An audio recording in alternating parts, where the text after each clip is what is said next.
karena dibutuhkan juga ya Ustaz ya, karena kan ada yang butuh, jadi apa salahnya untuk mencoba gitu ya Ustaz, kan pengalaman baru ke ujung timur Indonesia gitu ya. Kita juga menghadapi anak dan masalahnya, jadi kadang kalau anak ini punya masalah sampai terbawa ke hafalannya. Kakak Mutia ini baru 6 bulan sudah mendapatkan mungkin 6 juz. Kalau di saat sekarang kan lagi proses murojaah, itu paling susah kalau mendapatkan memurojaahkan hafalan ulang yang rasanya seperti zaidah ulang gitu.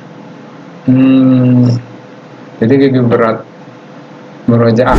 Kalau kau berhenti sekarang berarti kau benar-benar gagal. Tapi kalau kau melanjut perjuangannya berarti kau nggak benar-benar gagal. Karena kegagalan sesungguhnya itu saat kau berhenti saat ini. Saat kau berhenti menghafal. Bangga sekali Ustadz kalau misalkan di luar jam halaqah mereka bilang, Ustazah saya mau nambah setoran. Itu kayak hati kayak, aduh, tanpa disuruh udah mau begitu Ustadz, dan kesadaran sendirinya.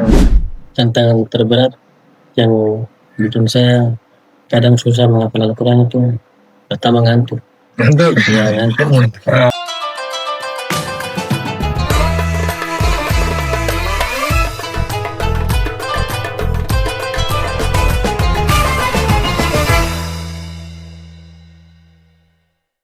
Tahajud, ayo. Murojaah, ayo. Tasmi, ayo. Ziyadah, ayo. Diniyah, ayo. Sekolah, ayo. Daftar sekarang, ayo. Di mana? Ayo. PMBS, ayo. Assalamualaikum warahmatullahi wabarakatuh. Halo sahabat pendengar podcast kita dimanapun berada. Selamat datang di podcast kita dari studio Sekolah Islam Terpadu Kota Ayun, Habibpura. Pada episode spesial kali ini, alhamdulillah kita akan berbicara tentang tema di balik hafalan para santri dan santriwati dari Pondok Papua Madani Boarding School yang ada di Kota Jayapura, di Provinsi Papua, dan tepatnya di asramanya di Koya Barat gitu ya, dan juga di Habibpura. Kita akan membahas tema spesial ini, dan alhamdulillah kita juga berada pada bulan yang spesial ya, pada momen spesial Ramadan ya, pada tahun 1447 Hijriah ini. Kita akan bahas tema yang juga spesial tentunya ya, terkait dengan para penghafal Quran yang ada di PMBS. Bersama kita sudah hadir di sini Ustaz dan Ustazah ya, serta para penghafal Quran ya, santri dan santriwati dari PMBS yang insya Allah menemani kita pada kesempatan podcast kita di podcast perdana kali ini. Mungkin di awal saya akan mempersilahkan gitu ya, perkenalan dari para narasumber kita yang berkesempatan hadir di podcast kita ini. Mulai dari startnya dulu mungkin ya. Ustaz, Assalamualaikum warahmatullahi wabarakatuh. Waalaikumsalam warahmatullahi wabarakatuh. Bagaimana kabarnya Ustaz? Alhamdulillah sehat. Alhamdulillah. Ramadannya bagaimana Ustaz? Alhamdulillah masih lancar, sehat, kuat. Mungkin boleh Ustaz perkenalan singkat gitu ya, nama dan ya seterusnya ya, yang berkaitan dengan aktivitas Ustaz gitu di PMBS. Baik, bismillahirrahmanirrahim. Terima kasih Ustaz atas waktunya. Perkenalkan, nama saya Ahmad Munawir Mukhalifitar, biasa dipanggil Munawir. Saya asalnya dari Sulawesi Utara, dari kota-kota Mobagu, dan sekarang menjadi musyrif atau guru tahfiz di Pondok Tahfiz Papua Madani Boarding School di Koya Barat, dan sudah baru ya. Jadi saya baru jadi musyrif di PMBS itu baru Ustaz. Jadi baru sekitar belum sampai 1 tahun Pak. Jadi baru 6 bulan. Jadi saya datang ke Papua bulan Juli tahun 2025. Sampai sekarang sampai sebulan ya. 6 bulan lebih. Betah Ustaz di Papua, jauh-jauh dari Malang. Alhamdulillah sudah mulai sedikit betah.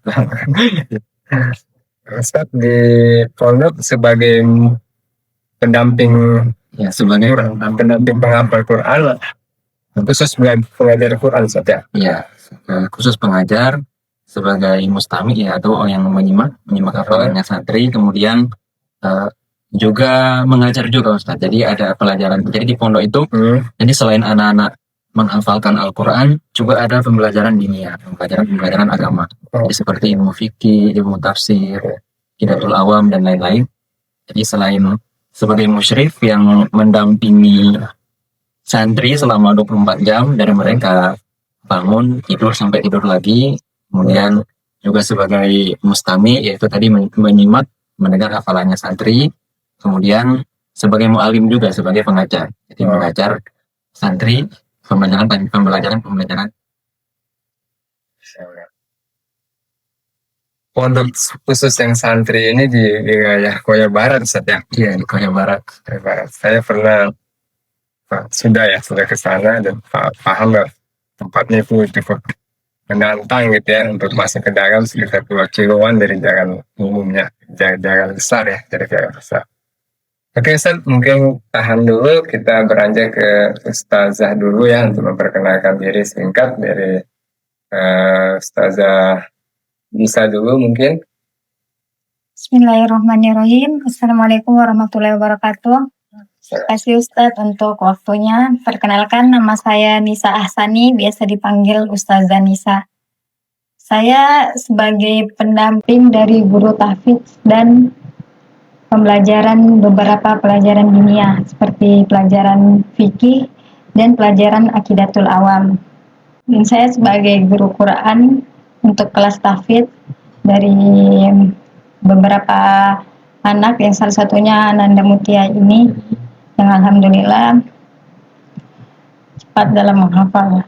Oke, jadi Ananda Mutia ini salah satu santriwati yang didampingi Ustazah. Iya, baik. Oh, baik. Nah, lanjut kita ke Ustazah Masitah. Silakan Ustazah, perkenalkan.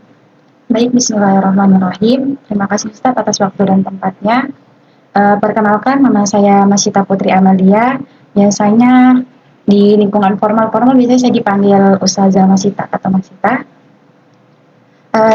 Saya tinggal dekat-dekat sini Ustaz. Saya di Hamadi, dari luar kota. Di sini saya di pondok sebagai musyrifah. Di sini kami khusus ada program tahfidz sama murojaah. Saya pegang yang bagian kelas murojaah. Pendamping juga Ustazah? Iya, pendamping. Ada santri yang didamping di sini? Iya, ada di sini. Saya ada dampingan Fadila dari kelas murojaah. Baik, terima kasih Ustadz dan Ustazah yang mendampingi. Jadi selanjutnya kita langsung aja ngobrol ini ya. Ustadz Ahmad ini kan dari Malang ya? Kalau saya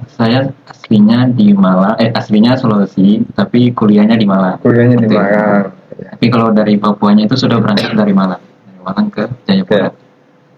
Iya Ustadz, saya pengen tahu ini kesan pertama kali bertemu dengan santri di sini gimana Ustadz? Karena kan yang pasti di Papua itu punya ciri khas ya, yang berbeda tentunya dengan mungkin di Sulawesi ataupun di Jawa. Kira-kira selama pertama kali Ustadz di sini itu kesan yang didapat seperti apa Ustadz? Ya, baik Ustadz. Jadi kesan yang pertama itu sebelum saya ke sini, sebelum ke Papua itu, saya itu ekspektasi saya itu mengira bahwa santri-santri itu adalah santri yang orang asli Papua, seperti itu ya Ustaz. Jadi yang kulit hitam, rambut keriting ya, seperti itu, yang merupakan ciri-ciri dari orang asli Papua, seperti itu. Namun ketika saya datang ke pondok itu pas hari pertama juga saya kaget gitu, oh ternyata orang-orang pendatang juga itu, maksudnya bukan orang-orang asli Papua seperti itu. Dan kesan pertama saya adalah alhamdulillah baik ya, ketemu santri-santri yang masya Allah penghafal Al-Quran, kita penghafal Al-Quran. Dan karena memang ini juga adalah kali pertama saya menjadi musyrif di pondok tahfidz seperti itu. Walaupun sebelumnya saya sudah pernah menjadi musyrif, tapi di pondok yang bukan tahfidz gitu Ustaz. Jadi pondok yang khusus di pembelajaran agama seperti itu. Ini adalah kali pertama saya yang menjadi musyrik di pondok tahfidz, dan Masya Allah ya, ketemu santri yang meskipun jumlahnya tidak sebanyak santri yang saya dulu gitu di waktu ketika di Malang, jadi musyrik di Malang. Kesannya ya, tentu sesuatu yang baru ya di Papua ini. Oke, kalau Ustazah sendiri, Ustazah ini dari asli mana Ustazah? Saya asli dari Jepur, masih di AB Tanah Hitam. Ya. Pertama saya kesini tuh, alhamdulillah saya diterima di pondok, dan saya pertama lihat santri sini karena saya baru pertama kali mengajar juga ya Ustadz. Jadi baru pertama kali belajar juga lah, belajar sambil mengajar. Ya pertama-tama campur aduk rasanya, bagaimana saya bisa betul membimbing atau tidak. Tapi karena alhamdulillah juga saya berdoa juga, dan saya telah maksudnya belajar dari pengalaman-pengalaman saya juga sebelumnya bagaimana untuk mengajar anak-anak ini. Sudah berapa lama Ustazah? Kalau di sini sudah 1 tahun setengah. Kita lanjut. Boleh tahu tidak Ustazah alasan kenapa menjadi guru tahfiz gitu, menjadi pilihan profesi gitu ya? So, ini sebenarnya sudah cita-cita saya dari kecil, dan saya ingin memperbaiki diri saya. Pertama saya ingin memperbaiki diri saya dan menyalurkan ilmu saya, ilmu yang bermanfaat. Semoga dari saya menyalurkan ilmu saya, mungkin saya kan yang masih banyak dosa ini, semoga di akhirat anak-anak ini bisa menarik saya dengan hafalan Qur'annya, dengan apa yang saya telah ajari, dan semoga saya selalu berharapnya sih itu Ustadz, insyaallah. Saya masih belajar juga. 1 tahun ya Ustazah ya? Iya, Kira-kira apa kesan pertama waktu ketemu santri di sini Ustazah? kesannya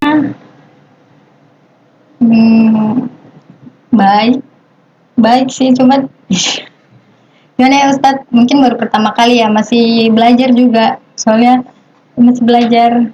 Alhamdulillah baik Ustadz kesannya.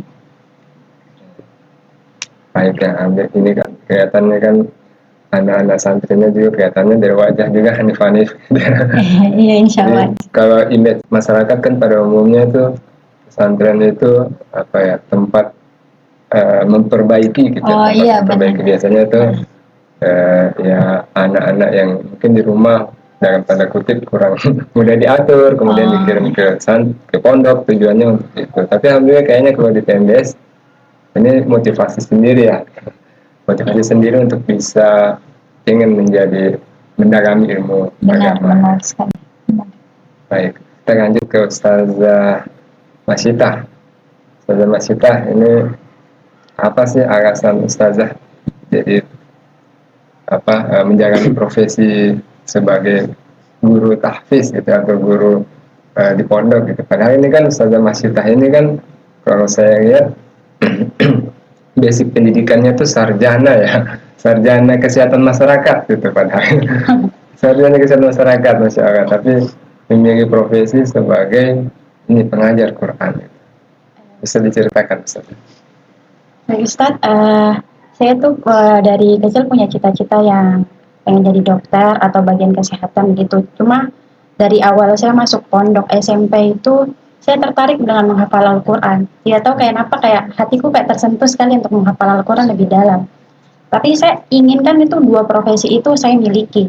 Jadi kayak sambil kesehatan jalan tetap hafalannya, kayak di sela-sela itu kayak ustazah menyampaikan tuh, oh iya dunia akhirat pasti dunia akan berikutnya gitu. Jadi saya memilih profesi untuk menjadi guru tahfiz itu salah satunya sambil kuliah. Saya kan di sini sambil kuliah Ustadz, sama udah lulus di sini. Itu selain menjaga hafalanku sih Ustadz, biar hafalanku tetap terjaga, dan di luar sana lingkungannya juga kayak kita tidak tahu lingkungan di luar itu bagaimana. Makanya saya menjaga diriku untuk tetap di dalam lingkungan yang agamis gitu. Oke, kembali mungkin ke Ustaz Ahmad ini. Ustaz Ahmad, ini jauh-jauh dari UIN Maulana Malik Ibrahim, benar ya? Maulana Ibrahim itu apa program dari sana, dari kampusnya, atau bagaimana ya? Yang jelas kita pengen tahu nih motivasi pribadi Ustadz untuk menjadi pengajar Quran itu apa ini? Ini masih seputar tentang motivasi untuk menjadi pengajar Al-Quran. Jadi dulu ketika saya kuliah di tahun 2019 sampai tahun 2023, jadi kalau di UIN Maulana Malik Ibrahim Malang itu ada satu unit namanya Hayat Tahfiz Al-Quran, HTQ, disingkat HTQ. Jadi di HTQ ini adalah wadah bagi para mahasiswa yang ingin menghafal Al-Quran, jadi join di situ, join di HTQ, di organisasi itu ya, unit, sebenarnya unit. Jadi kalau di UIN Maulana Malik Ibrahim Malang itu ada namanya unit Mahat Al-Jami'ah, itu pesantrennya. Kemudian ada unit Hayat Tahfiz Al-Quran ini, itu yang menjadi brand paling terkenal di UIN Malang. Nah, dari HTQ ini itu mahasiswa-mahasiswa, jadi semua mahasiswa jurusan, semua jurusan yang ingin menghafal Al-Quran itu bisa gabung di HTQ. Jadi di situ nanti disimak oleh, ada yang namanya musaid. Jadi musaid ini yang membantu para asatid. Musaid ini tuh dia dari mahasiswa. Ini mahasiswa yang masih semester 3 ke atas, semester 8. Kemudian ada asatid, ada ustadz-ustadz yang dewan-dewan pembina dari HTQ ini. Saya ketika maba, masih mahasiswa baru itu sudah bergabung di HTQ semester 1-2. Kemudian di semester 3 sampai semester 8 itu saya semester 6, karena untuk pengurusnya itu hanya sampai semester 6, karena semester 7 kan sudah fokus ke skripsi gitu. Jadi dari semester 3 sampai semester 6 saya gabung juga jadi pengurusnya di Musaid. Jadi selama perkuliahan itu saya memang terus berkecimpung di HTQ. Nah, ketika saya lulus tahun 2023, masih diminta oleh Pusat Mahat Al-Jami'ah untuk mengabdi di mahatnya, menjadi murabi. Itu selama 2 tahun, 2023 sampai 2025 sebelum ke sini. Karena ini agak lama ceritanya ya, Ustaz, ya, karena perjalanan hidup misalnya. Jadi karena kalau murabi itu batas waktunya 1 tahun, 1 tahun. Kalau mau lanjut lagi, daftar lagi, tes lagi. Jadi kontraknya 1 tahun. Dan saya alhamdulillah menyelesaikan di sana itu selama 2 tahun. Dari periode 2023 ke 2024 sampai 2025. Nah, di tahun 2025 kemarin di bulan Juni itu sebenarnya masih bisa untuk memperpanjang, karena kan tidak ada batasan seperti batasannya masa presiden ya, setiap 2 periode. Kalau itu bebas mau sampai periode berapapun itu. Nah, namun waktu itu saya sudah memutuskan untuk cukup 2 periode saja gitu saat ya, di Malang, karena sebenarnya niatnya waktu itu pengen pulang juga sebenarnya, pengen pulang, pengen lanjut S2, sama pengen mencari suasana baru. Jadi 3 itu pilihannya. Nah, waktu itu pilihan untuk S2 ya qadarullah mungkin belum rezeki juga ya Ustaz ya. Saya sempat daftar beasiswa tapi belum diterima waktu itu. Jadi ada opsi untuk pulang. Nah, ketika saya sudah mau pulang di bulan Juni itu dapat tawaran dari direktur Pusat Mahat Al-Jami'ah, Kiai Ahmad Izzuddin waktu itu.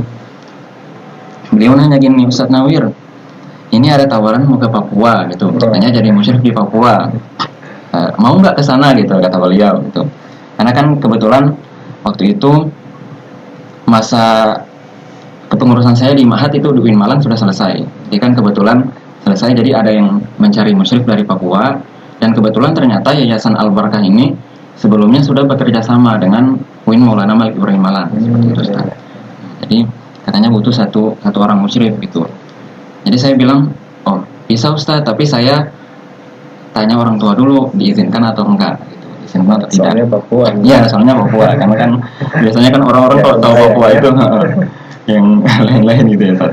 Ya, jadi saya minta izin orang tua pada waktu itu, langsung telepon, dan alhamdulillah di ACC sama orang tua. Jadi nggak apa-apa, terserah ya di mana, yang penting bisa jaga diri baik-baik, jaga sholat ya gitu pesan-pesannya mereka. Jadi alhamdulillah saya kan, karena mumpung ya tujuannya untuk mencari pengalaman baru itu ya Ustaz. Jadi saya mencoba ya memberanikan diri dengan niat untuk mencari pengalaman baru, dan mungkin karena dibutuhkan juga ya Ustaz ya, karena kan ada yang butuh. Jadi apa salahnya untuk mencoba gitu ya Ustaz, kan pengalaman baru ke ujung timur Indonesia gitu ya. Karena niat saya sih cuma satu itu ya, sebaik-baik di antara kamu adalah orang yang bisa memberikan manfaat kepada orang lain gitu ya. Khairun nas anfa'uhum linnas gitu, seperti itu Ustaz. Jadi itulah sedikit cerita perjalanan saya dari situ, dari Malang sampai bisa ke Papua. Akhirnya Juli 2025 itu saya langsung terbang dari Surabaya, dari Malang, Surabaya terus ke sini ke Jayapura. Nah, untuk yang di HTQ itu tadi, saat ini masih lanjutannya dari HTQ. Jadi untuk saya sebagai, sebenarnya untuk pengajar Al-Quran itu baru pertama kali di sini, karena kalau waktu saya di Ma'had, jadi selama 3 tahun saya jadi musyrif selama jadi mahasiswa, kemudian setelah lulus 2 tahun jadi murabi, jadi 5 tahun itu saya di Ma'had terus ya, 6 tahun, karena dihitung juga masa santri, karena masa santri mahasiswa baru UIN Malang itu 1 tahun mereka wajib tinggal di asrama, tinggal di boarding. Jadi selama 1 tahun apapun itu jurusannya, jadi 1 tahun masa santri, 3 tahun musyrik, 2 tahun murabi gitu. Kalau murabi itu sudah naik lagi, jadi sebagai koordinator asramanya itu. Karena memang ma'had kita itu bukan ma'had yang berfokus pada tahfiz Al-Quran, karena tahfiznya ini ada di HTQ itu tadi itu Ustaz.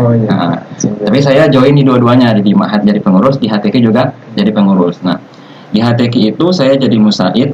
Selama jadi musaid itu juga menjadi mustami juga Ustaz. Jadi menyimak hafalannya mahasiswa. Jadi mahasiswa yang ingin menghafal Al-Quran itu jadi setoran ke saya. Waktu itu saya semester 5. Jadi menyimak hafalannya maba, mahasiswa baru yang semester 1 dan semester 2. Nah, dari pengalaman itulah kemudian setelah lulus juga ketika jadi murabi, saya juga masih sering diminta untuk menjadi mustami juga itu Ustaz di HTQ.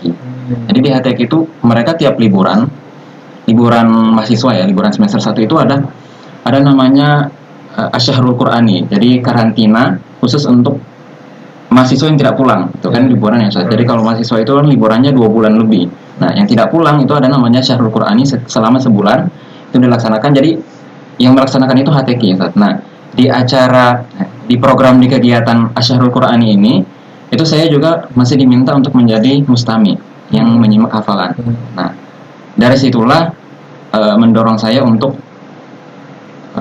bisa selalu dekat dengan Al-Quran ya, dan sekalian untuk ya mengajarkan Al-Quran itu Ustaz. Nah, makanya dari itu saya memberanikan diri untuk menerima tawaran ini menjadi guru tahfiz di Pondok Papua Madani Boarding School. Ya, seperti itu Ustaz. Terima kasih. Jadi memang backgroundnya sesuai bidangnya gitu ya, di Quran ya. Juga ini kan lulusannya itu jurusan bahasa Arab, Pendidikan bahasa Arab, Masya Allah. Baik, selanjutnya pengen tahu Ustaz, selama 6 bulan di sini, kemudian Ustazah Masyita juga sudah, kayaknya Ustazah Masyita yang paling lama ya, 5 tahun ya, 5 tahun di PMBS, kemudian juga Ustazah Nisa. Apa sih, ada nggak tantangan yang dihadapi dalam membimbing santri dalam menghafal Quran gitu ya? Mungkin bisa diceritakan Ustaz, dari Ustaz dulu mungkin ya, atau gantian dulu dari Ustazah dulu ya, Ustazah Nisa dulu ya. Tantangan terbesarnya banyak. banyak. Karena kita bukan menghadapi satu anak. Iya, benar. Dengan cara yang berbeda-beda, IQ-nya, cara menghafalnya, cara mengajinya, ya, dan masalahnya. Kita juga menghadapi anak dan masalahnya. Jadi kadang kalau anak ini punya masalah sampai terbawa ke hafalannya. Jadi kita harus memang cari tahu, ini kok bisa dia nggak lancar hari ini, apa ada kendalanya, oh ada masalahnya, ternyata ada di sekolah atau di teman. Memang harus, berarti kayak sekaligus guru psikolognya gitu ya, mungkin ya. orang tua di sekolah. Iya, benar sekali. Dan mungkin ya kita harus sabar untuk kalau yang anak-anak yang susah dalam menghafal, apa kalau nggak lancar-lancar kan kadang-kala mungkin halaman sebelah sini mereka terasa mudah, tapi sebelah sini mereka nangis apa, itu kan juga biasa mereka akhirnya ngedown, dan kita juga harus berusaha, kita mencari bagaimana anak ini punya motivasi, punya penyemangat, bagaimana caranya, mungkin dengan cara sholat 2 rakaat, dengan cara bersodako, dengan niat untuk memperlancarkan hafalannya.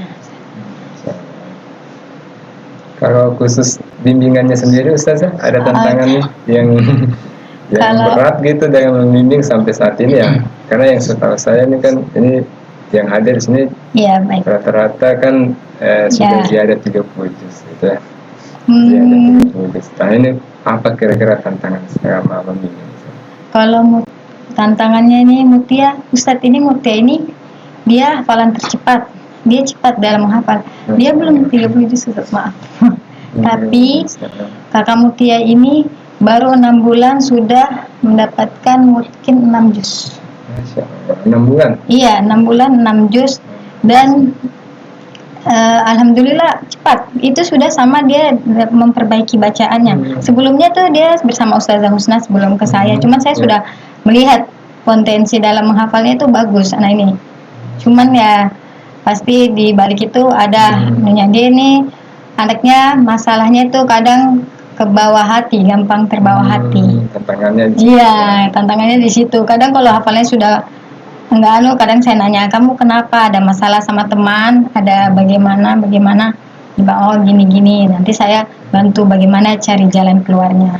Tapi kalau untuk soal menghafal, soal apanya, insya Allah selagi masalahnya bisa termasuk cepat dalam menghafal. Berarti 1 bulan 1 juz ya Ustazah ya? Iya, Ustaz. Kurang lebih ya? Ya. Dalam sampai mungkin ya, sampai Iya, benar Ustaz. benar-benar hafal. Benar. Insya Allah. Baik, ke Ustazah Masyidah, apa nih Ustazah tantangannya menurut Ustazah? Tantangan untuk seluruh santri mungkin ya Ustadz. Ya. Karena mungkin saya agak lama kan di sini. Dan Ya, mereka kayak dari pergantian orang gitu kan Ustadz. Terutama sih moodnya mereka sih Ustadz. Moodnya mereka kalau tiba-tiba iya mut-mutan Ustadz. Jadi kayak lagi bermasalah sama temannya. Ustazah, gitu-gitu jadi hafalannya terganggu. Jadi pengaruh sekali. sangat berpengaruh Ustadz. Apalagi kan kita di sini kan tahfiz full ya. Yang dimana kalau 1 hari nggak setoran saja langsung campur aduk gitu ya, jadi program-programnya, target-targetnya mereka gitu. Terus dari ceritanya mereka, dari banyak bicaranya mereka tuh Ustaz mungkin nggak bisa dikontrol, mungkin karena mereka masih remaja ya Ustaz.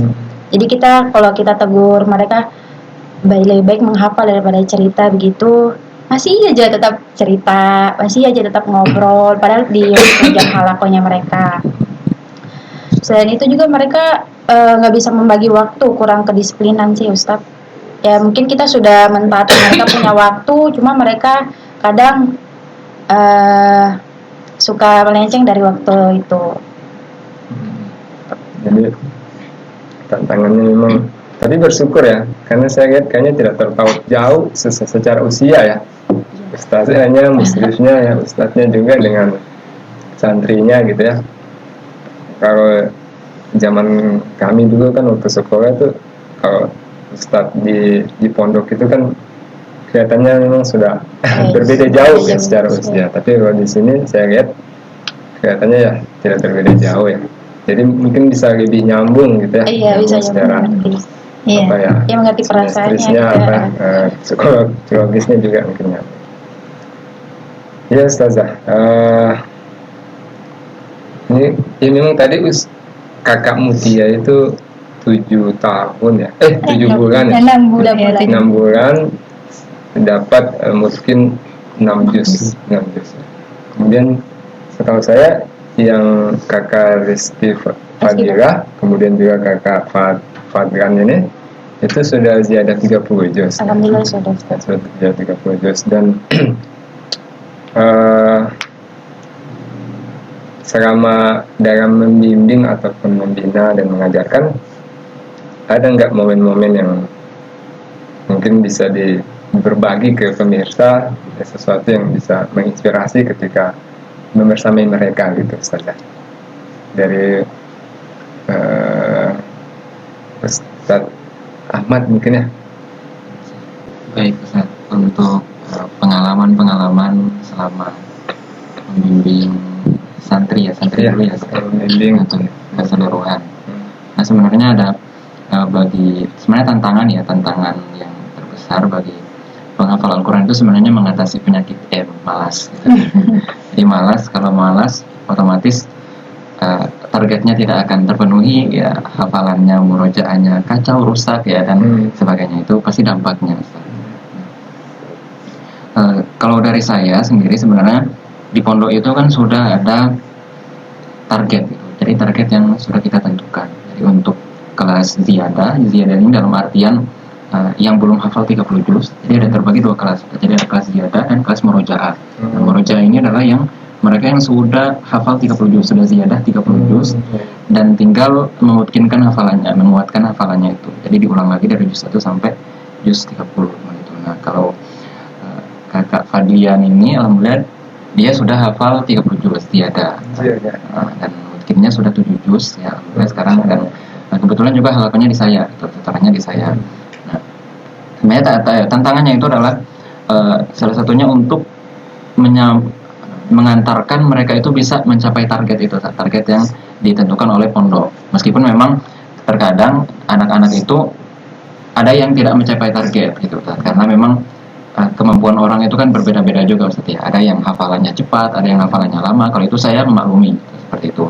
Nah, namun sebenarnya ada juga hal-hal lain yang mempengaruhi target itu tidak tercapai, seperti malas tadi itu. Nah, jadi di sini kita itu ya memberikan motivasi juga ya kepada santri ya, untuk mengurangi tidur ya. Kemudian ketika tidur itu dibangunkan ya, karena kan ketika halaqah itu juga ada yang tidur gitu Ustaz. Halaqah itu misalnya waktu-waktu kita untuk menghafalkan Al-Qur'an itu setoran. Waktu-waktunya itu biasanya kapan Ustaz? Ya. Ustaz kalau hafalan itu biasanya? Ya, kalau di pondok itu ada 4 halaqah. Jadi waktunya itu ada halaqah subuh, jadi setelah sholat subuh sampai jam 6.30 sampai setengah 7. Kemudian ada waktu halaqah duha, jadi setelah sholat duha jam 8 sampai jam 10. Kemudian halaqah asar, jadi setelah asar itu sampai jam 15.30 sampai jam 17.00 sampai jam 5. Kemudian yang terakhir ada halaqah malam isya, jadi setelah sholat isya jam 19.30 sampai 21.00. Jadi itu adalah waktu-waktu santri untuk menyaturkan hafalannya selain mereka menghafalkan. Namun di luar waktu itu juga santri tetap kami anjurkan untuk tetap selalu murojaah, minimal itu murojaah minimal murojaah seperti itu. Jadi ada target-target yang memang harus dicapai oleh santri. Jadi yang kelas ziyadah 1 hari minimal dia bisa nambah 1 halaman. Murojaah 2 halaman seperti itu. Halaman murojaah setiap hari. Ya, bagaimana? Setiap hari kalau yang kelas murojaah berarti setor 2 halaman setiap hari. Iya, bisa lebih juga Kak. Jadi targetnya 1 minggu itu 10 halaman. Kalau kelas ziyadah 1 minggu 5 halaman. Gitu, untuk menyetorkan murojaahnya. Baik itu murojaah lama maupun murojaah baru. Jadi murojaah lama ini misalnya dia sudah hafal 5 juz mutkin Ustaz. Nah, itu tetap disetorkan juga sama murojaah baru. Nah, murojaah barunya ini yang belum mutkin itu. Misalnya di juz 6 sampai juz 7 gitu. Nah, kalau kakak Fadlian ini alhamdulillah dia sudah mungkin 7 juz ya. Dan kalau bisa dibilang ya di halaqah saya itu dia yang paling lancar gitu. Kalau menyetorkan hafalan itu paling lancar dalam bacaannya juga alhamdulillah sudah bagus ya. Di pondok juga sudah sering jadi imam gitu. Suaranya juga bagus ya. Gitu. Apa Ustaz kira-kira tantangan selama membimbing kalau di sini ya di TMBS? Kalau tantangannya itu yang tadi ya, menghadapi penyakit malasnya santri gitu ya, santri, karena pasti ya terkadang kan semangatnya itu pasti naik turun ya, naik turun. Ada yang hari-hari yang datang dia semangat, itu semangat hafalannya, ada yang bisa menyetorkan bahkan melebihi target itu ada Ustaz. Apa biasa yang dilakukan Ustaz kalau mengobati penyakit malas? Kalau mengobati penyakit malas itu biasanya itu yang pertama motivasi dulu Ustaz ya. Jadi dimotivasi dapat tausiah gitu ya. Diceramahin lah itu. Karena kan itu salah satu tugas kita ya Ustaz ya, untuk menceramahi yang motivasi santri kan itu salah satu tugas ya. Kemudian kalaupun misalnya sudah parah ya Ustaz ya, misalnya sudah kronis itu malasnya sudah kronis ya, ada misalnya dikasih hukuman juga ya. Ada hukuman ya agar dengan ada ikopnya dengan catatan bisa memberikan efek jera gitu. Kalau misalnya tidur, ya itu di hukumannya itu biasanya berdiri Ustaz, ya berdiri sampai waktu halaqahnya selesai. Itu yang hukuman yang sudah kita sepakati waktu itu. Kemudian, tapi kalau saya biasanya itu saya bangunkan dulu Ustaz, ya. Saya bangunkan dulu Kalau misalnya dia tidur tuh saya bangunkan dulu. Jadi kadang saya biarkan, misalnya biarkan itu dalam artian nggak dibiarkan selamanya gitu ya, 10 menit ya. Ya namanya kan juga orang ngantuk ya Ustaz ya. Jadi kan sebenarnya emang itu adalah ujian ya, itu cobaan bagi para penghafal Al-Quran. Jadi biarkan dulu, kemudian habis itu dibangunkan gitu, Ustaz. Dibangunkan sampai bangun, kemudian disuruh wudhu lagi gitu, Ustaz. Jadi saya itu biasanya gitu, nyuruh wudhu dulu ya, wudhu. Kalau tidur ngantuk, kalau sudah merasa ngantuk, wudhu lagi gitu ya. Kalau dengan wudhu itu insya Allah bisa segar lagi gitu ya, mengatasi, walaupun setelahnya itu ngantuk lagi, tapi habis itu bangunkan lagi, wudhu lagi gitu ya. Tantangannya Iya, Ustaz. harus sabar berarti Ustaz ya. Sabar. Sama tantangan untuk agar mereka bisa mencapai target itu. Kalau di pondok yang muslim ada berapa Ustaz pembimbingnya? Ada 2 orang. Dua orang. Ustaznya 2 orang. Salah satunya Ustaz ya. Saya sama Ustaz Yasin. Oh, Ustaz Yasin. Oh iya. Ustaz dan Ustazah, kita tahan sebentar, kita lanjut ke kakak-kakak kita ini ya, yang sudah hadir di sini. Mulai mungkin dari kakak Fadilan dulu ya. Kita mau nanya-nanya nih kakak Fadilan nih. Kakak Fadilan ini mungkin bisa perkenalan dulu ya. Nama, kemudian usia berapa tahun, kemudian sudah hafal berapa juz. Mungkin singkat saja, Ustaz. Baik. Kakak Fadilan. Assalamualaikum warahmatullahi wabarakatuh. Waalaikumsalam warahmatullahi wabarakatuh. Perkenalkan, nama saya Fadlian Rizky di Januar Syahputra, usia 17 tahun. Fadlian atau Fadlian? Fadlian. Fadlian ya? Iya. Oke. Usia panggilannya biasa Fadli. Fadli? Iya. Oh, Fadlian panggilannya Fadli. Makanya tadi saya agak bingung nyebutin namanya. Oke, lanjut kakak. Usia 17. Sekarang kalau hafalan sudah selesai, mungkinnya 7. Lanjut dulu, perkenalkan ke kakak yang muslimahnya. Kakak siapa dulu? Kakak Fadilah mungkin. Silakan kakak Fadilah perkenalkan singkat. Tadi nama, usia, kemudian sudah berapa juz ya yang dihafal. Baik, perkenalkan nama saya Rizky Nurfadilah Arman, biasa dipanggil Fadilah. Umurnya baru kemarin dari 17 tahun. Oh, sama berarti. Dan sekarang sedang proses untuk mentasmikan hafalan 20 juz. 20 juz mungkin. Sudah ada 30 juz berarti ya kakak. Selanjutnya mungkin kakak Mutiah, silakan perkenalkan. Kenalkan, nama saya Mutia Subika Ramadhani. Umur saya 16 tahun. Kalau mungkin mau persiapan 5 juz. Masya Allah. Baru 6 bulan tadi ya? Yes. Proses hafalannya. Mungkin ingin tahu ini, awal-awal masih ingat tidak waktu kalian pertama kali hafal Al-Quran itu motivasinya apa sih? Ya, apa yang membuat kalian bertahan sampai saat ini? Gitu ya? Mungkin dimulai dari kakak Fadli dulu. Awal-awal menghafal Al-Quran tuh pertama saya rasanya kayak tidak bisa menghafal begitu. Itu Susah. kelas berapa? Itu waktu masih kelas 7. Setuju. Oh, berarti Itu bacaan masih jelek. sampai sekarang berarti sekitar 6 tahun ya berarti. 6 tahun. Terus itu dapat motivasinya dari orang tua juga, disuruh menghafal. Kadang juga saya lihat teman-teman di luar sana mereka semua nakal. Saya lihat, kalau saya di luar mungkin saya sudah hafal kan. Pengaruh Iya, lingkungan. pengaruh lingkungan. Termasuk adik saya juga begitu, sudah terkena. Ada. Iya. Ada yang mana? Adanya tadi pondok juga. Pondok juga sebelumnya. Oh, sebelumnya. Iya. Oke, kakak Fadli. Alasannya tadi mau menghafal Quran itu apa? Alasannya karena penghafal Al-Quran itu termasuk keluarga dari Allah Subhanahu Wa Taala, termasuk keluarga Allah. Motivasinya itu ya. Termasuk keluarga Allah. Jadi 6 tahun menghafal Quran sampai sekarang ya, sudah ada 30 juz. Jadi motivasi dari diri pribadi gitu ya, Iya. bukan bukan dari luar, tapi kuatnya dari diri pribadi, masya Allah. Kalau kakak Fadilah, apa nih motivasi eh, sampai saat ini bisa bertahan ya menghafal Quran mulai dari awal ya? Yang saya tahu ini kakak Fadilah ini kan sudah katanya sudah dari sejak bangku TK ya. Iya. Waktu Bangku masih sudah pendek. Bangku TK sudah mulai menghafal Quran. Nah ini apa nih motivasinya? Tentu mungkin orang tua ya, tapi kalau pribadi sendiri kita ingin tahu nih apa motivasinya. Mungkin karena makin semangat menghafal itu semenjak SD. Dengar tontonan Al-Quran dari kak kelas yang sangat merdu gitu. Terus makin masuk ke sini, makin ditekuni. Motivasi dari mendengar tontonan Al-Quran dari kakak kelasnya ya. Nah, di SD itu. Ya. Kalau kakak Mutia?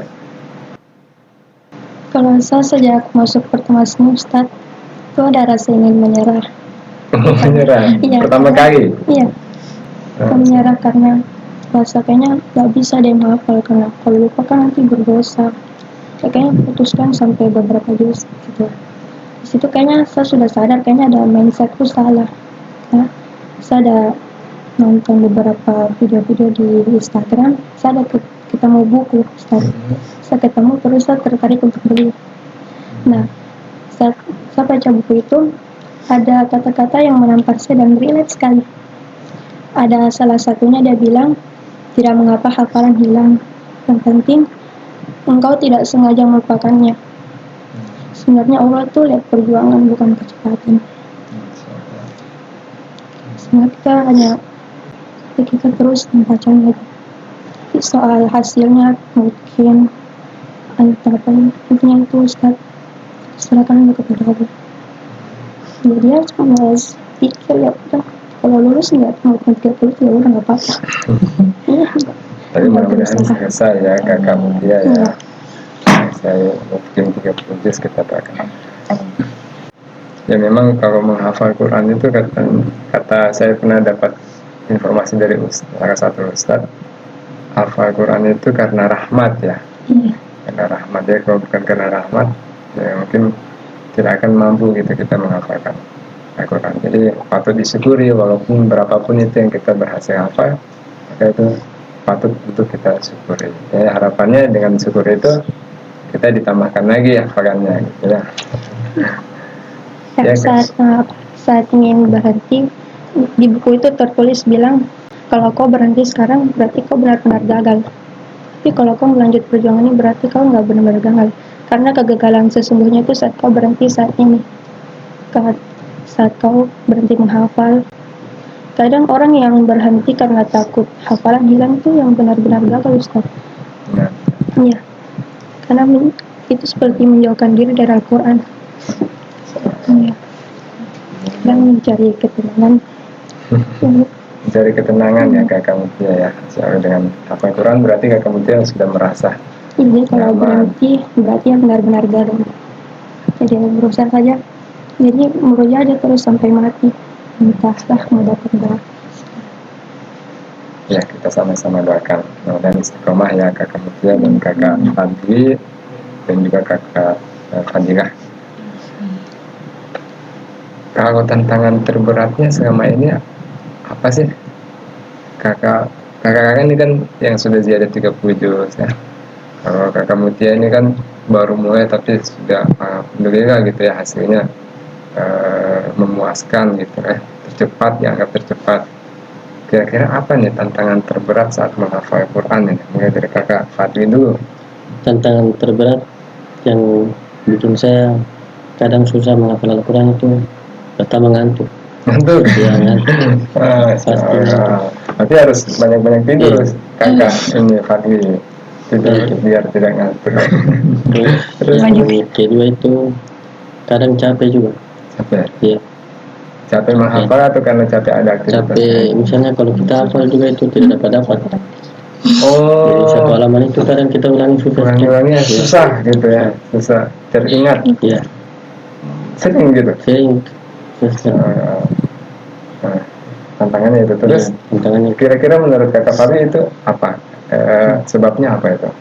Sebabnya? Kalau menurut kakak Fadli, kenapa berat, tapi bisa dilewati kan? Bisa. Pada akhirnya kan bisa ya. Iya.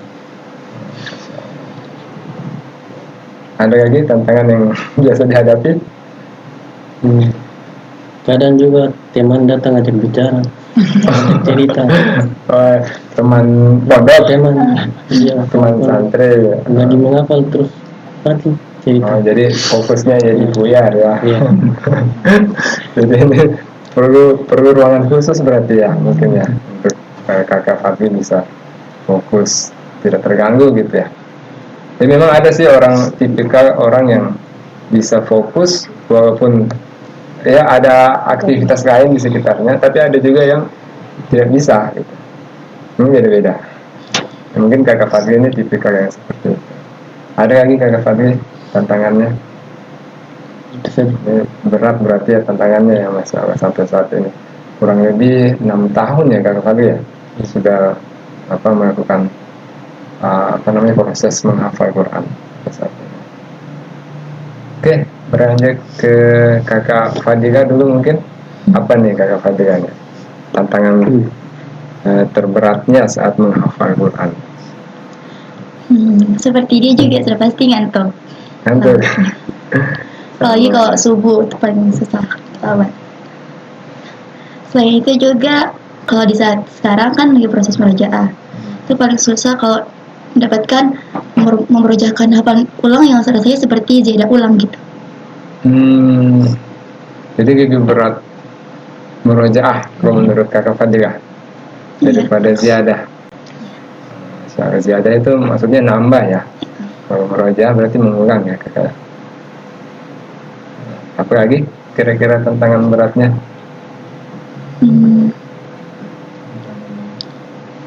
Ini itu udah dari intinya semuanya deh. Murojaah hafalan yang sudah rasa seperti ziyadah lagi.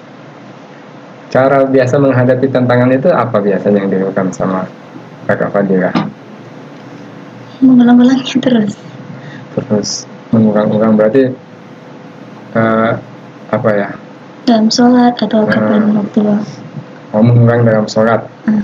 sunnah. Jadi bisa terlewatkan tantangan-tantangan itu ya. Juga ya. Walaupun sulit. Walaupun sulit.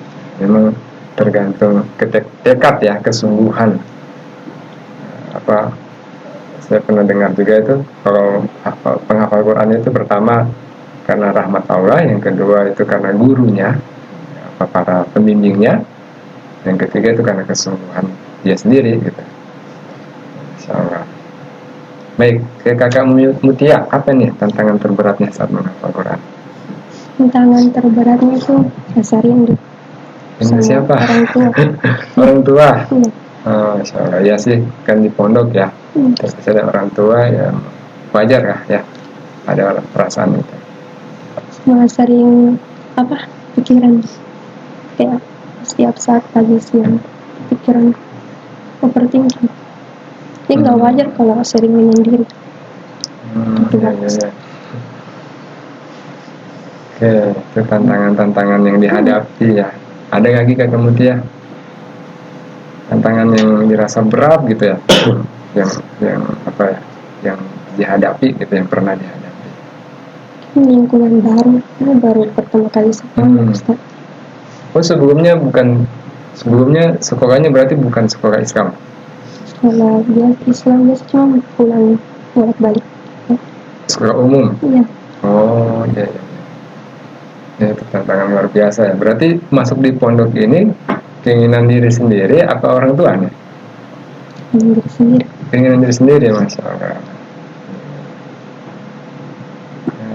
Tantangan kakak-kakak ini berat semua ya. Tapi saya yakin satu saja juga mungkin pernah mengalami hal yang sama dan pasti sudah saling sharing ya, menyampaikan pengalamannya itu sehingga menjadi pembelajaran buat para santri termasuk kakak-kakak yang di sini.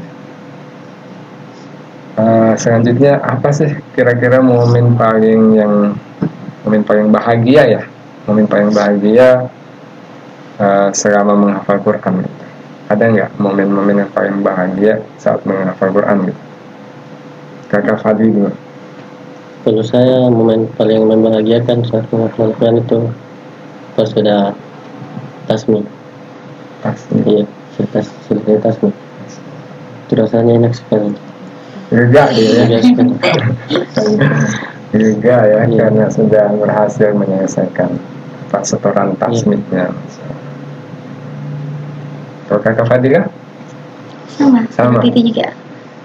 Ketika selesai tasmi, apalagi kalau tasnya lancar, semuanya kayak bahagia, lega, akhirnya selesai. Ya, kayaknya jadi apa ya, kebahagiaan tersendiri memang ya bagi para penghafal Quran umumnya ya itu ya, bisa menyelesaikan tasbihnya. Kakak Mutia gimana? Kakak Mutia? Ya Ustadz, sama. Sama. Iya. Senang kalau dengar murotal. Itu betul hafalan lancar juga. Senang pas kalau bisa baca tanpa mushaf lancar. Karena tadi saya dengar motivasinya kan mendengar lantunan ayat Quran yang dibacakan orang lain ya, termotivasi dari orang lain. Dan itu menjadi motivasi tersendiri bagi kakak-kakak untuk memulai gitu ya, memulai ikut menghafalkan Quran. Jadi ketika berhasil ya pasti bahagia gitu ya. Dan kebahagiaan kalian tentu kebahagiaan ustaz-ustaz juga ya, ustaz-ustazah, kemudian orang tua gitu ya pastinya. Kebahagiaan semuanya. Mungkin kembali nih ke ustaz dan ustazah dulu ya.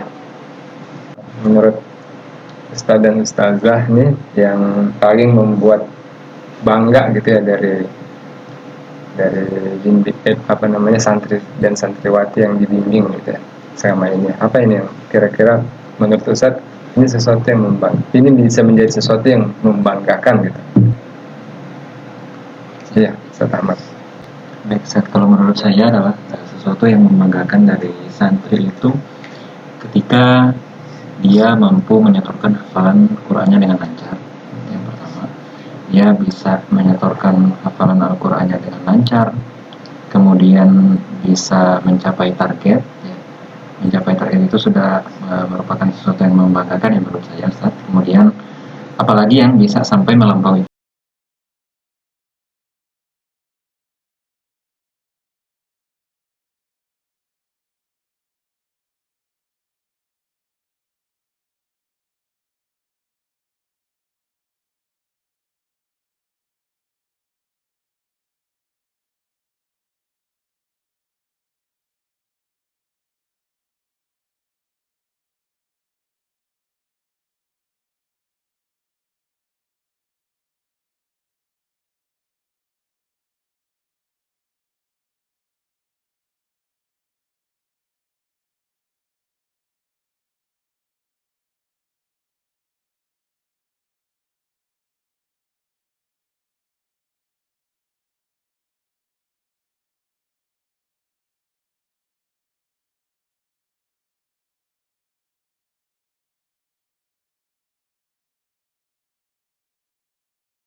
bangga sekali Ustadz kalau misalkan di luar jam halako mereka bilang, Ustazah saya mau nambah setoran. Itu kayak hati kayak, aduh, tanpa disuruh udah mau begitu Ustadz, dan kesadaran sendirinya.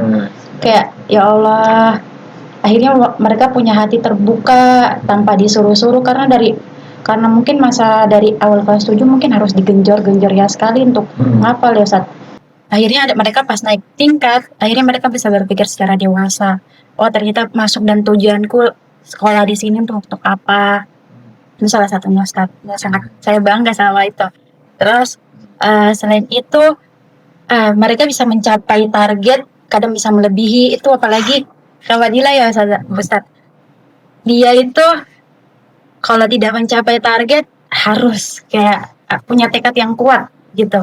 Kayak saya juga belajar dari dia, ternyata sesibuknya kita pun dia tetap masih mau menghafal, masih mau meluangkan waktu tidurnya, itunya kan dia juga sambil sekolah yang padat sekali sekolahnya, sampai dia tuh berpikir kayak, saya nggak bisa, tapi setelah dia nangis, setelah dia melakukan semuanya tuh kayak, saya bisa, itu salah satunya, baru tanpa disuruh sih Ustadz mereka itu.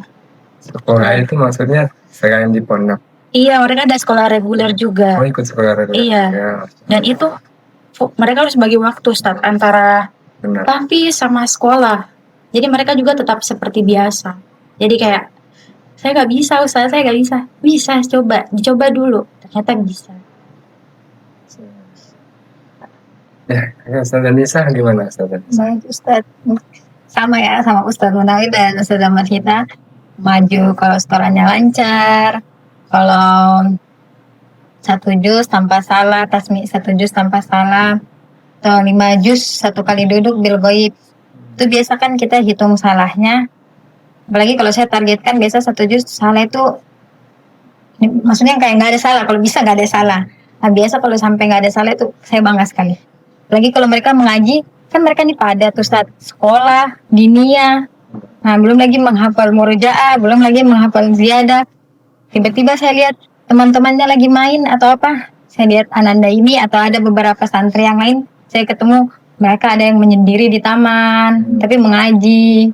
Nah, itu saya bangga sekali Ustadz. Apalagi juga ya di saat mereka kan biasa imam, mereka ini imam sendiri, mereka bisa membaca dengan lancar tanpa melihat Al-Quran, dan apalagi sampai bisa berprestasi ke luar tempat, kayak ke tempat keluar dari sekolah ini, kayak bawa nama baik sekolah ini dan bawa nama baik pondok, kayak berprestasi kayak mengikuti intik ya.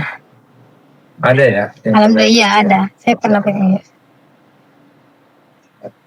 Ya buat bangga sekali karena kayak gimana, kayak dia bisa, alhamdulillah misalnya kita menyimak dia terus akhirnya kita melihat, oh ini buahnya, ternyata dia bisa, orang-orang bisa melihat juga begitu Ustadz. Masya Allah, dari buahnya juga gitu mereka dalam berusaha, jadi saya terikut bangga juga. Saya tuh pernah ikut gitu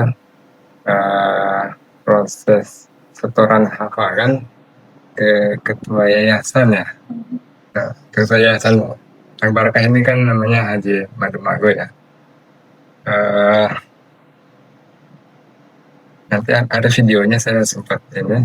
Salah satunya yang menyetor itu ke Kak Fadilah. Bagaimana sih caranya bisa sampai memahami, kan ustadznya itu nyambung Quran, nyambung ayat, kemudian ada juga ditanya halaman, ditanya nomor ayatnya, itu bisa jawab gitu. Bisa tesnya kan gitu ya dengan ustadz ya. Ustadz Maru itu kan gitu. أنما قدمتم من شيء فأن لله وللرسول وذي القربى واليتامى والمساكين واعلموا أنما غنمتم من شيء فأن لله خمسه وللرسول وذي القربى واليتامى والمساكين وابن السبيل إن كنتم آمنتم بالله وما أنزلنا على عبدنا يوم الفرقان يوم التقى الجمعان والله على كل شيء قدير. 10 halaman 182. ya. itu metode apa yang digunakan di pondok sampai bisa seperti itu? Silakan Kakak Fadila. Kurang tahu juga, tinggal kayak lihat aja mana. Mungkin karena pengaruh suka yang menantang-menantang gitu. Suka hal yang menantang. Apalagi berkaitan dengan angka-angka. Jadi kayak gampang terscan sendiri. Sering terulang baca juga mungkin ya pengaruh. Hmm. Tapi itu kan seluruh santri diuji seperti itu. Itu apa ya kira-kira nih yang dilakukan sampai bisa seperti itu? Kadang kan orang cukup hafal ayatnya itu sudah sangat berat, apalagi ini dia ditambah dengan halaman, kemudian juga ayat gitu ya, apa namanya, halaman ya, nomor halamannya. Kalau saya ingatnya sih kayak Ustadz Adi Hidayat ya. Ustadz Adi Hidayat itu model-model seperti itu. Gimana cara bisa seperti itu Kakak Fadila? Tadi selain memang suka angka, ya suka pola gitu ya mungkin ya. Terus caranya seperti apa tuh supaya bisa cepat memahami ya, mengingat halaman gitu ya. Ingat halaman. Itu Mungkin ada biasanya tip-triknya gitu. sama yang jus sudah dihafal yang mungkin. Jadi lebih mudah untuk menghafal letaknya. Nah, juga jadi kayak hafal kalau ini kembar atau patokannya gimana, angkanya dikali atau gimana, halamannya sebelah kanan kiri. Pokoknya kalau ganjil sebelah kanan, baru kalau genap sebelah kiri. Jadi lebih mudah dihafal. Kali 2, 4. Kalau yang di muslimnya begitu juga diajarin. Kalau saya cara membaginya satu-satu halaman, jadi hitungnya dari atas. Misalnya kalau halaman, misalnya ini halaman 3 dari ayat 6 sampai ayat 16, itu kan 10 ayat toh. Saya hitungnya begitu, jadi dicatat di atasnya 16 10 ayat dalamnya gitu. Jadi masing-masing punya cara ya, punya cara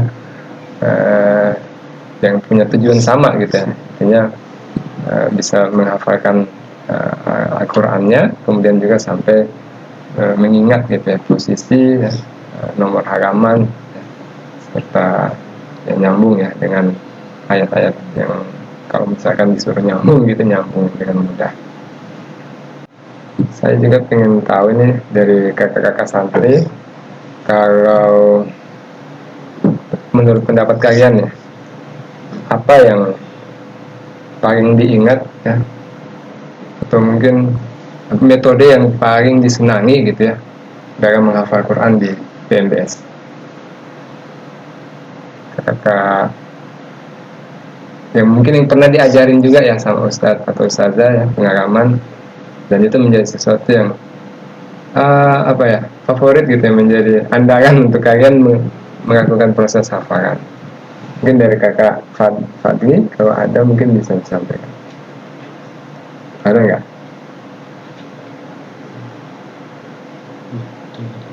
Atau mungkin berkaitan dengan cara ustadznya dalam membimbing gitu cara ya. ustadznya dalam membimbing. Membimbing kakak Fadli dalam Kalau hafalan. saya lihat Ustadz Nawir cara membimbing saya tuh kadang sabar, meskipun sudah lihat saya tidur, kadang beliau sabar, bilang sadar diri juga kalau lihat Ustadz. Akhirnya sadar diri ya. Diri juga. Ya. Kalau kakak Fadli kan? Iya juga karena sadanya sendiri. Bagi waktunya kayak terstruktur gitu. Jadi kita pandai juga dalam menyikapinya. Contohnya Ustazah kan biasanya bagi sehari itu subuh dan paginya tambahan ibadah. Kalau siang dan sorenya itu murojaah hafalan yang mungkin masih kadang ingat kadang lupa. Dan malamnya murojaah hafalan yang langsung tasmi 1 juz malam. Pagi berarti ya. Bagi waktunya masalah. Tapi karena begitu kita jadi lebih disiplin. disiplin. Kalau kakak Mutia sendiri gimana? Apa ya tadi? Kalau saya cara menghafal ziyadah hafalan baru Ustaz, itu ada 2 cara. Yang pertama itu satu ayatnya dibaca ulang-ulang 20 kali. Kalau udah dibaca itu nggak lihat mushaf 10 kali lagi. Terus sampai ayat seterusnya, gitu. Terus kalau cara yang kedua ini dipahami artinya. Jadi kayak Ini artinya, Iya. berarti kosakata, setiap Iya. kosakata dihafalin Iya. artinya, Masya Allah. itu sudah cara yang sering saya pakai buat cepat masuk. Kadang lancar karena itu. Jadi akhirnya kayak ngikutin paham, cerita iya, ya, ngikutin cerita yang kemudian dihafalin, dan itu menurut Kakak Mutia lebih menikmati gitu ya, agar hafalannya masih. Kalau murojaah cukup dibaca ulang-ulang aja, insya Allah. Tidak ada bayangan-bayangan masuk. Selama di pondok ini ada nggak sih momen misalkan yang membuat kalian itu apa? Mungkin kesal ya manusiawi ya, karena kan di pondok mungkin kalau dengan sekolah umum ya pasti lebih disiplin biasanya kalau di pondok. Apa momen dimana membuat kalian itu menjadi kesal kemudian sama ustazah gitu atau ustadznya apa ya, tapi yang jelas itu manusiawi ya. Kalau ada momennya ya silakan diceritakan, kalau tidak ya nggak usah diceritakan gitu. Kalau ada saja gitu, ada nggak Kakak Fadli yang bikin kesal gitu? Dikejar-kejar setorannya misalkan. Kadang juga kesal sama Ustaz karena biasanya kalau saya kan lagi macam susah begitu tuh menghafal, terus disuruh ini antum ini, kadang juga kesal gitu. Kesal kan? Iya. Terus cara hadapinnya seperti apa? Ya itu ikuti aja.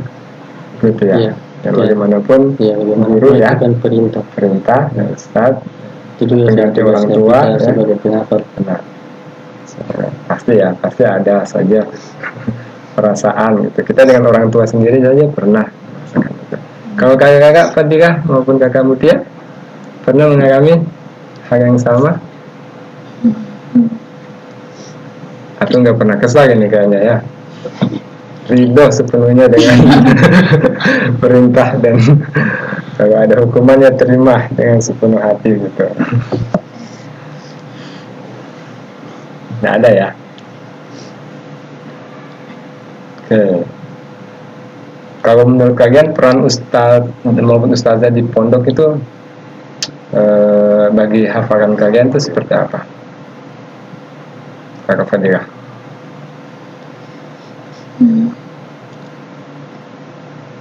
Perannya itu sangat ada buat kita, kayak lebih membantu lagi.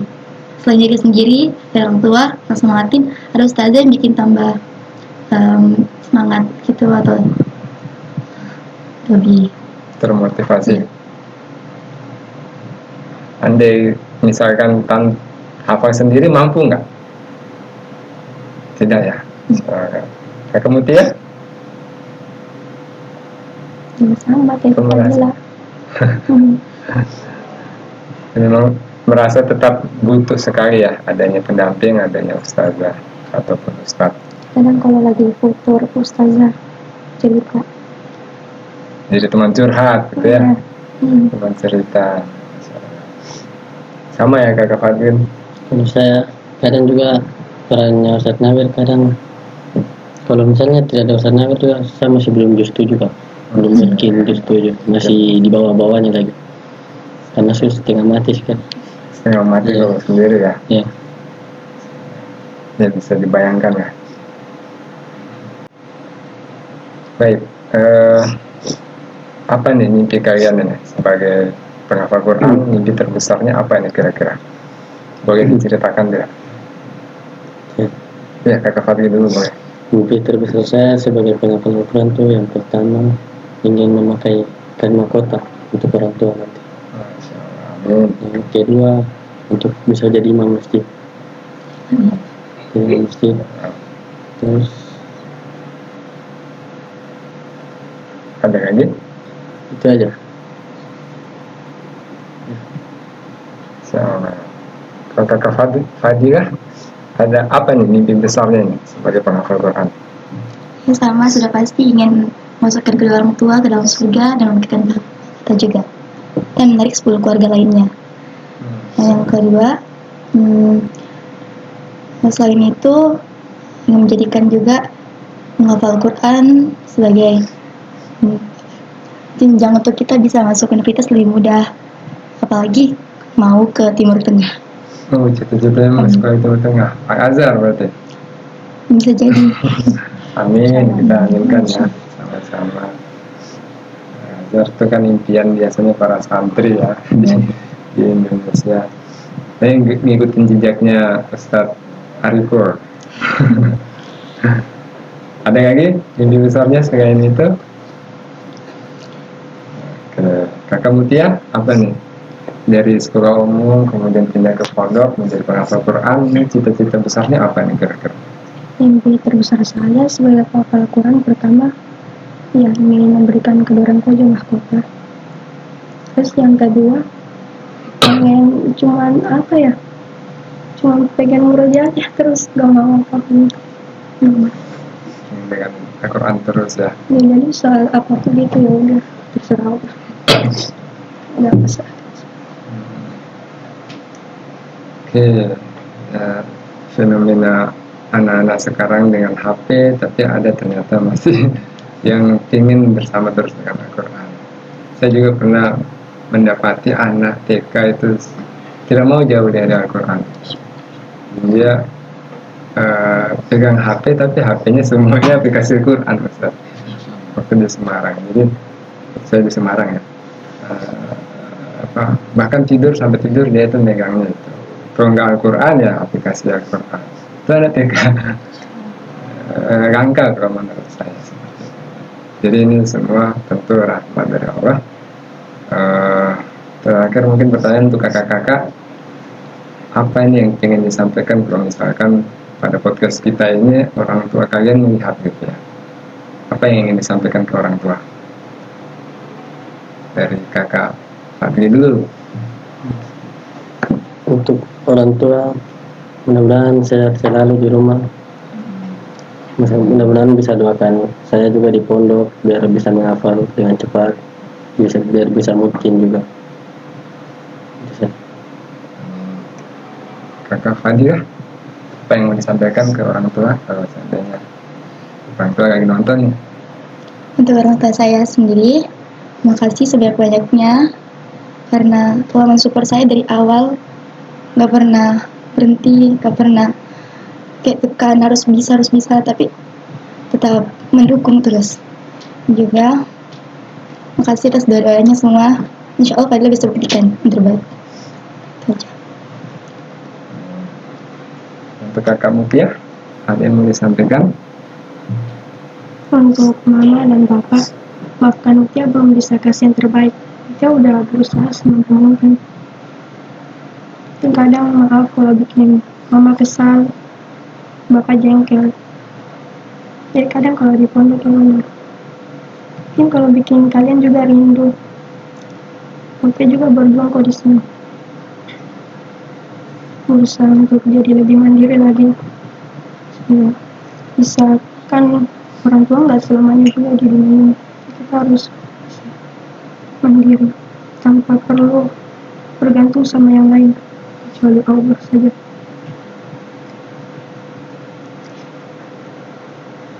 Oke. Terakhir mungkin untuk Ustaz dan Ustazahnya nih.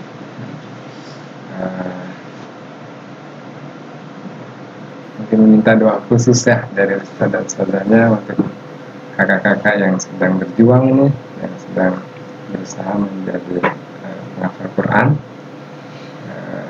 Mungkin bisa disampaikan harapannya dari para pembimbing ya, Ustaz dan Ustazah kepada mereka gitu ya, khususnya gitu ya, umumnya ke santri PNDS gitu ya.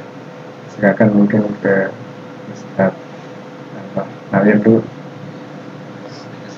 Terima kasih atas waktunya.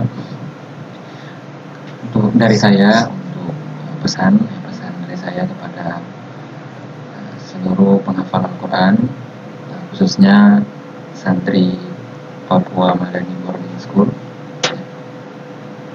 adalah niatkan menghafal Al-Quran itu karena Allah Subhanahu wa Ta'ala. Nah, innamal a'malu binniyat, sesungguhnya amal perbuatan itu tergantung dari niat. Jadi niatkan betul-betul bahwa kita menghafal Al-Quran itu karena memang ingin menjaganya. Sebagaimana firman Allah bahwa inna nahnu nazzalna dzikra wa inna lahu lahafizun. Sesungguhnya kamilah yang menurunkan Al-Quran dan kami pula yang menjaganya. Yang menjaganya itu siapa? Ya kita ini sebagai hafiz Quran, orang yang menjaga Al-Quran. Nah, ini kan di situ untuk menggapai ridho dari Allah Subhanahu wa Ta'ala, untuk agar mendapatkan pahala dari Allah Subhanahu wa Ta'ala. Itu. Kemudian jangan pernah berhenti, jangan pernah berputus asa, jangan berhenti untuk menjadi penghafal Al-Qurannya. Jangan menjadi mantan penghafal Al-Quran, gitu ya. Karena Al-Quran ini itu adalah proyek seumur hidup. Maksudnya proyek seumur hidup ini nggak boleh berhenti, ya. Ketika kita berhenti untuk memurojaah Qurannya, berarti itu kita sudah berhenti untuk menjadi penghafal Al-Quran, seperti itu, Ustaz. Karena inti dari Al-Quran itu adalah memurojaah, selalu mengulang-ulang hafalan terus meskipun sudah mungkin terus diulang-ulang, terus dimurojaah sampai akhir hayat. Karena pada intinya kita itu menjaga Al-Quran, ya, menjaga agar Al-Quran itu selalu tertanam di dalam diri kita, selalu tertanam di dalam hati kita. Terakhir doa, semoga para santri, khususnya santri penghafal Al-Quran yang ada di pondok Papua Madani Boarding School, semoga senantiasa diberikan kesehatan, senantiasa diberikan kemudahan selalu dalam menjaga, dalam menghafalkan kalamullah, dalam menghafalkan ayat-ayat Allah Subhanahu wa Ta'ala. Semoga senantiasa dimudahkan segala urusannya dan hajatnya terkabulkan, terpenuhi, ya, selalu dicukupkan oleh Allah Subhanahu wa Ta'ala. Amin ya rabbal alamin. Ustazah masih ada Doa saya atau harapan saya untuk para santri penghafal Al-Quran di sana, atau ayah bunda yang jangan pernah takut untuk memasukkan anak-anaknya untuk jadi penghafal Al-Quran, karena menghafal Al-Quran itu bukan bakat, mereka tuh bisa. Jangan pernah takut untuk menyalurkan anaknya untuk khusus di tahfiz, insya Allah akan terpenuhi semuanya dunianya. Doa saya untuk santri-santri dan penghafal Al-Quran di luar sana, semoga setiap hafalan, setiap huruf yang mereka hafalkan dimudahkan dan diingatannya tetap ingatannya selalu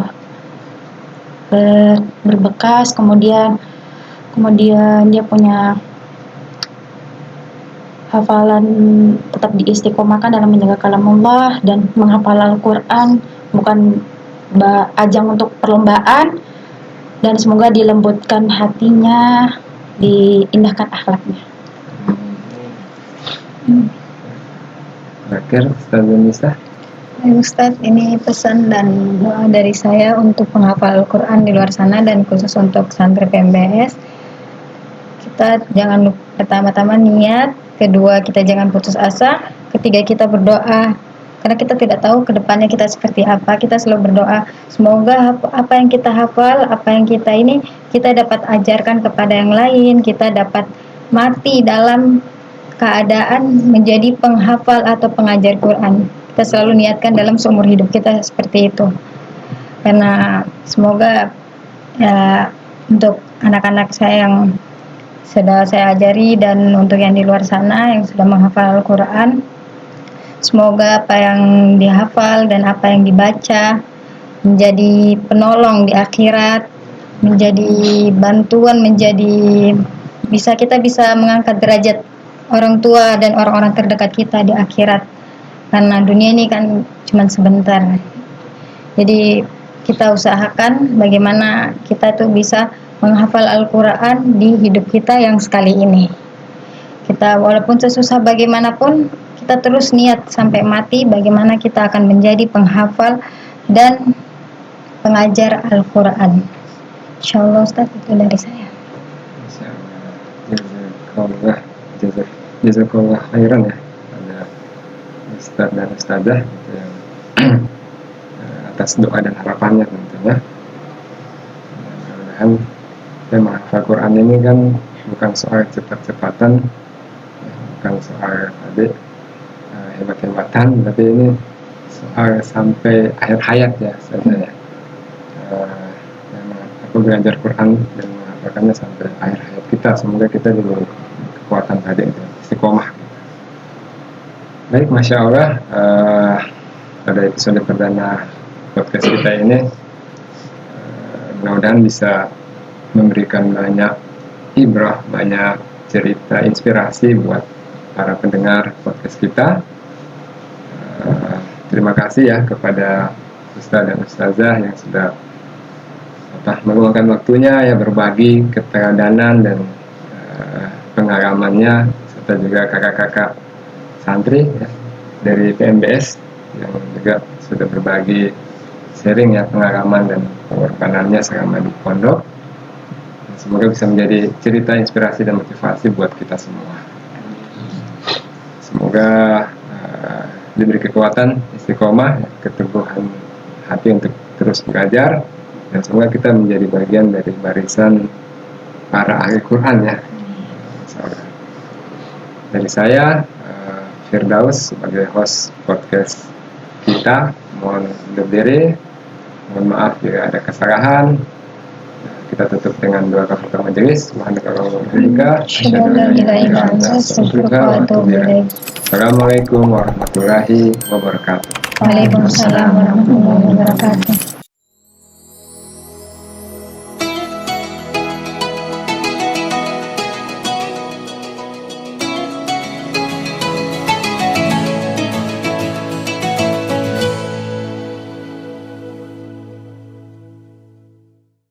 Tahajud, ayo. Murojaah, ayo. Tasmi,